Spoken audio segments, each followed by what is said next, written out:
नमस्कार दोस्तों, क्या हाल है। स्वागत है आपका हमारे यूपी बुलेटिन एक टुडे भरोसेमंद न्यूज चैनल में। तो आइए नजर डालते हैं उत्तर प्रदेश के सबसे बड़ी और सबसे चर्चा में रहने वाली खबरों पर। उससे पहले आपसे एक छोटी सी रिक्वेस्ट करना चाहूंगा, यदि आपने हमारे इस चैनल को सब्सक्राइब नहीं किया है तो सब्सक्राइब कर लीजिएगा, क्योंकि हमारे लिए एक सब्सक्राइबर बहुत महत्वपूर्ण का होने वाला है। बहुत मेहरबानी होगी। देश के कई हिस्सों में मानसून सक्रिय होने के साथ भारी बारिश का दौर जारी रहने की संभावना है। मौसम विभाग ने कई राज्यों में तेज से बहुत तेज बारिश को लेकर चेतावनी जारी की है। खासकर पहाड़ी और तटीय इलाकों में नदियों और नालों का जलस्तर बढ़ने का खतरा बना हुआ है। वहीं मैदानी क्षेत्रों में भी तेज हवाओं और गरज चमक के साथ भारी बारिश हो सकती है। प्रशासन ने प्रभावित इलाकों से लोगों को सतर्क रहने और खराब मौसम के दौरान अनावश्यक जोखिम से बचने की सलाह दी है। उत्तर प्रदेश में कांवड़ यात्रा को लेकर पुलिस ने डीजे संचालकों और कांवड़ियों को सख्त निर्देश दिए हैं। सोशल मीडिया पर सामने आए एक वीडियो में पुलिस अधिकारी डीजे से जुड़े नियम समझाते हुए नजर आ रहे हैं। पुलिस के मुताबिक डीजे की ऊंचाई जमीन से 12 फीट से अधिक नहीं होनी चाहिए। निर्धारित सीमा से ज्यादा ऊंचा डीजे मिलने पर उसे आगे जाने से रोका जा सकता है। पुलिस ने कांवड़ यात्रा के दौरान सुरक्षा और यातायात व्यवस्था बनाए रखने के नियमों का पालन करने की अपील की है।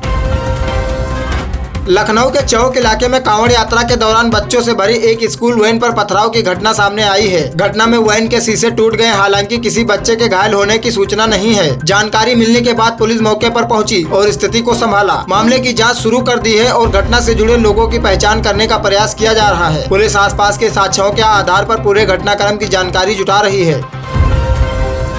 बुलंदशहर के शिकारपुर कोतवाली क्षेत्र के एक गांव से आपत्तिजनक घटना का वीडियो सोशल मीडिया पर वायरल होने का मामला सामने आया है। वायरल वीडियो में एक युवक भोले बाबा की प्रतिमा पर कथित रूप से पेशाब करता दिखाई दे रहा है। घटना को लेकर ग्रामीणों में नाराजगी बताई जा रही है। सोशल मीडिया पर भी वीडियो को लेकर तीखी प्रतिक्रियाएं सामने आई है। हालांकि वायरल वीडियो से जुड़े दावे की स्वतंत्रता पुष्टि नहीं हुई है। मामले में प्रशासन या पुलिस की आधिकारिक कार्रवाई से जुड़ी जानकारी सामने आने का इंतजार है। शाहजहांपुर के जलालाबाद में भारी बारिश के बाद सड़क पर हुए जलभराव के बीच बड़ा हादसा होते होते टल गया। अग्रवाल स्ट्रीट में नगर परिषद की ओर से खोदा गया गहरा गड्ढा बारिश के पानी में पूरी तरह छिप गया। इसी दौरान बाइक सवार 2 युवक वाहन समेत गड्ढे में जा गिरे। आसपास मौजूद लोगों ने तत्काल मदद कर दोनों को बाहर निकाला। घटना के बाद जलभराव वाले क्षेत्रों में खुले गड्ढों और निर्माण कार्यों को लेकर सुरक्षा व्यवस्था पर सवाल खड़े हो रहे हैं। कांवड़ यात्रा को देखते हुए गाजियाबाद में यातायात व्यवस्था को लेकर नई ट्रैफिक एडवाइजरी जारी की गई है। दिल्ली मेरठ मार्ग समेत कुछ प्रमुख रास्तों पर व्यावसायिक वाहनों और यात्री बसों की आवाजाही पर निर्धारित अवधि तक प्रतिबंध लगाया गया है। कांवड़ियों की बढ़ती संख्या को देखते हुए पुलिस ने कई मार्गों पर डायवर्जन भी लागू किया है। वाहन चालकों को सफर शुरू करने से पहले निर्धारित रूट की जानकारी लेने और ट्रैफिक पुलिस की ओर से जारी दिशा निर्देशों का पालन करने की सलाह दी गई है।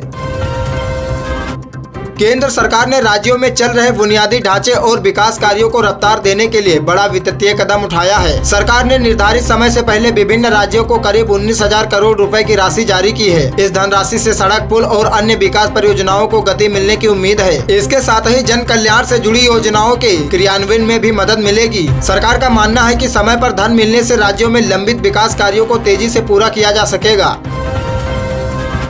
उत्तर प्रदेश में किसानों को खाद से लंबित कतारों से राहत देने की दिशा में नई पहल तैयार की जा रही है। योजना के तहत किसान मोबाइल ऐप के माध्यम से घर बैठे सरकारी दर पर खाद की बुकिंग कर सकेंगे। इसके बाद खाद की होम डिलीवरी जैसी सुविधा शुरू की जाने की तैयारी है। नई व्यवस्था से किसानों के समय और मेहनत की बचत होने के साथ वितरण में पारदर्शिता बढ़ने की उम्मीद है। व्यवस्था लागू होने के बाद किसानों के लिए जरूरत के समय खाद हासिल करना आसान हो सकता है।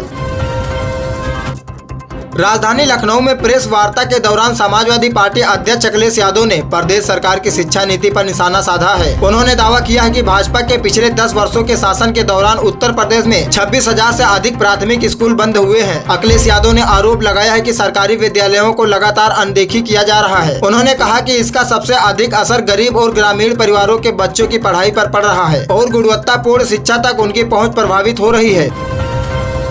उत्तर प्रदेश लोक सेवा आयोग यानी यूपीपीएससी की पीएससी भर्ती 2026 को लेकर अभ्यर्थियों के लिए महत्वपूर्ण अपडेट सामने आया है। विभिन्न प्रशासनिक विभागों में करीब 500 पदों पर भर्ती प्रक्रिया चल रही है और ऑनलाइन आवेदन की अंतिम तारीख नजदीक बताई जा रही है। आयोग ने अभ्यर्थियों को सलाह दी है कि अंतिम समय में वेबसाइट पर बढ़ने वाले दबाव और तकनीकी परेशानी से बचने के लिए समय रहते आवेदन पूरा करा लें। साथ ही फॉर्म जमा करने से पहले सभी जरूरत दस्तावेज और दर्ज जानकारी सावधानी से जाँच लें।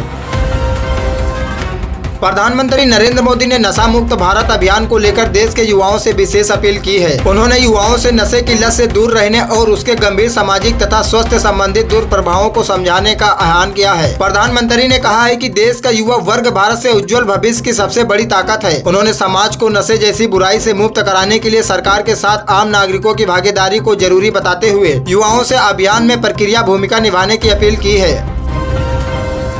मेरठ और मुजफ्फरनगर में कांवड़ यात्रा को देखते हुए प्रशासन ने महत्वपूर्ण निर्देश जारी किए हैं। कांवड़ियों की आवाजाही और सड़कों पर बढ़ने वाली भीड़ को ध्यान में रखते हुए क्षेत्र के शैक्षणिक संस्थाओं को 12 अगस्त तक बंद रखने का आदेश दिया गया है। प्रशासन का कहना है कि यह फैसला विद्यार्थियों की सुरक्षा और यातायात व्यवस्था को सुचारू बनाए रखने के उद्देश्य से लिया गया है। संबंधित अधिकारियों ने स्कूल और कॉलेजों प्रबंधों को आदेश का सख्ती से पालन सुनिश्चित करने के निर्देश दिए हैं।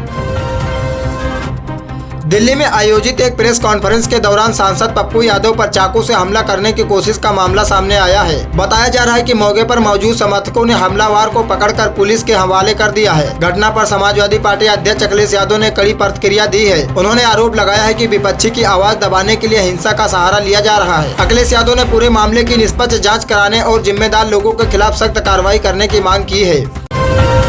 नोएडा पुलिस और एसओजी की संयुक्त टीम ने ई कॉमर्स कंपनियों के पार्सल बदलकर ठगी करने वाले एक अंतर्राष्ट्रीय गिरोह का पर्दाफाश किया है। पुलिस ने गिरोह के 5 सदस्यों को गिरफ्तार कर उनके कब्जे से कीमती सामान बरामद किया है। आरोप है कि गिरोह डिलीवरी के दौरान पार्सल से महंगे उत्पादन निकालकर उनकी जगह घटिया या रद्दी सामान रख देता था। पुलिस अब आरोपियों से पूछताछ कर नेटवर्क से जुड़े अन्य लोगों और ठगी के मामले की जानकारी जुटा रही है। अयोध्या स्थित श्री राम जन्मभूमि तीर्थ क्षेत्र ट्रस्ट के संगठनात्मक ढांचे में बड़ा बदलाव सामने आया है। राष्ट्रीय स्वयंसेवक संघ के वरिष्ठ पदाधिकारी भैया जी जोशी को ट्रस्ट के पालक पद की जिम्मेदारी से मुक्त किए जाने की जानकारी सामने आई है। बताया जा रहा है कि स्वस्थ कारणों और संगठनात्मक बदलाव के तहत यह निर्णय लिया गया। अब ट्रस्ट की आगामी बैठक में आगे की व्यवस्था पर चर्चा हो सकती है और नए संरक्षण और समन्वयक की जिम्मेदारी को लेकर फैसला लिया गया है। सावन के महीने में सर्राफा बाजार में सोने और चांदी की कीमतों में उतार चढ़ाव जारी है। भारतीय बाजार में 24 कैरेट सोने के भाव में हल्की स्थिरता देखने को मिली है, जबकि 22 कैरेट सोने की कीमतों में कुछ बदलाव दर्ज किया गया। अलग अलग शहरों में सोने की कीमतों स्थानीय टैक्स और बाजार के हिसाब से अलग हो सकती है। ऐसे में सोना या चांदी खरीदने की योजना बना रहे ग्राहकों को खरीदारी से पहले अपने शहर की ताजा सर्राफा दर जरूर जाँच लेने की सलाह दी है। उत्तर प्रदेश पात्रता परीक्षा यानी यूपी-टीईटी 2026 से जुड़े अभ्यर्थियों के लिए महत्वपूर्ण अपडेट सामने आया है। परीक्षा नियामक प्राधिकरण की ओर से अभ्यर्थियों की OMR शीट की स्कैनिंग का काम पूरा किए जाने की जानकारी है। अब परिणाम तैयार करने की आगे की प्रक्रिया चल रही है। बताया जा रहा है कि अगस्त महीने के दूसरे या तीसरे सप्ताह में परिणाम जारी किए जा सकते हैं। अभ्यर्थियों को सलाह है कि परिणाम से जुड़ी आधिकारिक जानकारी के लिए संबंधित वेबसाइट पर नजर बनाए रखें। दिल्ली NCR समेत उत्तर भारत के कई मैदानी इलाकों में मौसम का मिजाज बदल गया है। मौसम विभाग ने अगले 3 दिनों के दौरान दिल्ली, हरियाणा, पंजाब और उत्तर प्रदेश के कई हिस्सों में मध्यम से भारी बारिश की संभावना जताई है। बारिश के कारण तापमान में गिरावट आने से उमस और गर्मी से राहत मिल सकती है। हालांकि लगातार बारिश होने पर निचले इलाकों में जलभराव की समस्या बढ़ने की आशंका है। ऐसे में लोगों को मौसम की स्थिति को देखते हुए सावधानी बरतने की सलाह दी गई है। जम्मू कश्मीर से अनुच्छेद 370 हटाए जाने की 7वीं वर्षगांठ को लेकर घाटी में राजनीतिक गतिविधियां बढ़ गई हैं। पीपल्स डेमोक्रेटिक पार्टी यानी PDP और अपनी पार्टी की ओर से 5 अगस्त को श्रीनगर में शांतिपूर्ण विरोध प्रदर्शन किए जाने की बात सामने आई है। इसे देखते हुए प्रशासन और सुरक्षा बलों ने संवेदनशील इलाकों में सतर्कता बढ़ा दी है। कानून व्यवस्था बनाए रखने के लिए कई स्थानों पर सुरक्षा व्यवस्था मजबूत की गई है और सुरक्षा बलों की गश्त भी बढ़ाई गई है। बहुजन समाज पार्टी प्रमुख मायावती ने संगठन को लेकर बड़ा फैसला लेते हुए अपने भतीजे आकाश आनंद के ससुर अशोक सिद्धार्थ को एक बार फिर पार्टी से निष्कासित कर दिया है। इसके साथ ही उनसे दिल्ली, गुजरात, कर्नाटक और केरल समेत 4 राज्यों के प्रभारी की जिम्मेदारी भी वापस ले ली गई है। मायावती की ओर से अनुशासनहीनता को कार्रवाई की वजह से बताया गया है। साथ ही संकेत दिया गया है कि भविष्य में अशोक सिद्धार्थ की बसपा में दोबारा वापसी की संभावना नहीं रहेगी। देश में आयकर रिटर्न दाखिल करने वाले करदाताओं की संख्या को लेकर महत्वपूर्ण आंकड़े सामने आए हैं। दिए गए आंकड़ों के मुताबिक 31 जुलाई की निर्धारित अंतिम तारीख तक देश भर में 5 करोड़ 90 लाख से अधिक आयकर रिटर्न दाखिल किए गए। बताया गया है कि अंतिम दिन ही 40 लाख से ज्यादा करदाताओं ने अपना रिटर्न फाइल किया। बड़ी संख्या में रिटर्न दाखिल होने को टैक्स व्यवस्था में बढ़ती भागीदारी से जोड़कर देखा जा रहा है। करदाताओं को अपने दाखिल रिटर्न की जानकारी और सत्यापन की स्थिति जाँचने की सलाह दी गई है। महिला पहलवानों के यौन उत्पीड़न से जुड़े बहुचर्चित मामले में दिल्ली की राउस एवेन्यू कोर्ट से पूर्व WFI अध्यक्ष ब्रजभूषण सिंह को बड़ी राहत मिली है। अदालत से पर्याप्त साक्ष्य नहीं मिलने के आधार पर ब्रजभूषण शरण सिंह और सह आरोपी विनोद तोमर को आरोपों से बरी कर दिया। फैसले के बाद समर्थकों में खुशी देखने को मिली। वहीं शिकायतकर्ता पक्ष की ओर से इस फैसले को उच्च न्यायालय में चुनौती देने की बात कही गई। उत्तर प्रदेश विधानमंडल के मानसूत्र सत्र के पहले दिन राम मंदिर निर्माण और प्रशासनिक मुद्दों को लेकर सदन में जोरदार हंगामा देखने को मिला। विपक्ष ने विभिन्न मुद्दों पर सरकार को घेरने की कोशिश की, जिस पर मुख्यमंत्री योगी आदित्यनाथ ने पलटवार किया। मुख्यमंत्री ने कहा कि विपक्ष भ्रामक बयानबाजी के जरिए जनता को गुमराह कर रहा है। उन्होंने दावा किया कि प्रदेश सरकार सभी व्यवस्थाओं को पारदर्शिता और कानून के दायरे में संचालित कर रही है।